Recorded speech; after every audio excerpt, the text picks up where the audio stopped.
04.06.2021-ci qrup üzrə qəbul imtahanında belə bir sual var idi. YF 8 bölünsün kök altı 5 verilibdir. Bizdən soruşur kvadratın tərəfi neçədir? Bəzi müəllimlər bunu çox uzun yolla həll edir və uşaqlara da elə öyrədirlər. Yolların hər biri gözəldir, lakin gəlin qısa və tez bir üsulla tanış olaq, görək necə eləmək olar.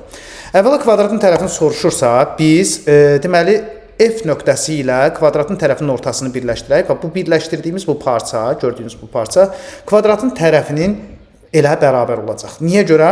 Çünki məlum məsələdir ki, iki tərəfinin ortasını birləşdirsə elə kvadratın tərəfinə bərabər olacaq. Buradan YF-ə 8 bölünsün kök altı 5 yazaq.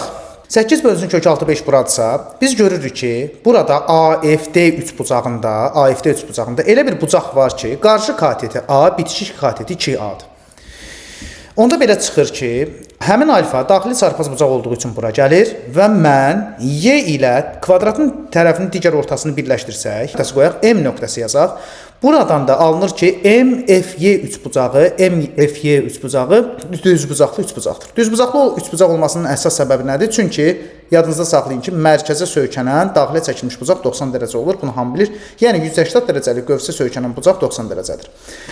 Alfa bu alfa ilə eyni olduğuna görə deməli belə çıxır ki, onun necə ki bu AFD üçbucağında tangens alfa 2-də 1-dirsə, həmin MYF üçbucağında da tangens alfa 2-də 1 olmalıdır. Onda belə çıxır ki, MY yəni FY katetindən 2 dəfə balaca olmalıdır. Ona görə mən bura 4 bölünsün kök altı 5 yazıram. Bundan sonra düzbucaqlı üçbucaqda Pifagor teoremi vasitəsilə MF-i tapmaq olar. MF-in kvadratı bərabərdir tərəflərinin, yəni katetlərinin kvadratlarının cəmi. Buradan da gəlin bunları kvadratları cəmini tapaq. Eləyir 16 bölünsün 5, üstə gələk 64 bölünsün 5. Bunu da hesablasaq biz görəcəyik ki, 5-də 80 eləyir. Dolayısıyla MF-in kvadratı bərabər olur 16-ya, 80-dən 5 ixtisar gedir və buradan da MF bərabər olur 4. Deməli, kvadratın tərəfi 4 cm-dir. Əgər MF 4-dürsə, onda BC də 4-dür, AD də 4-dür, AB də 4-dür və CD də 4-dür.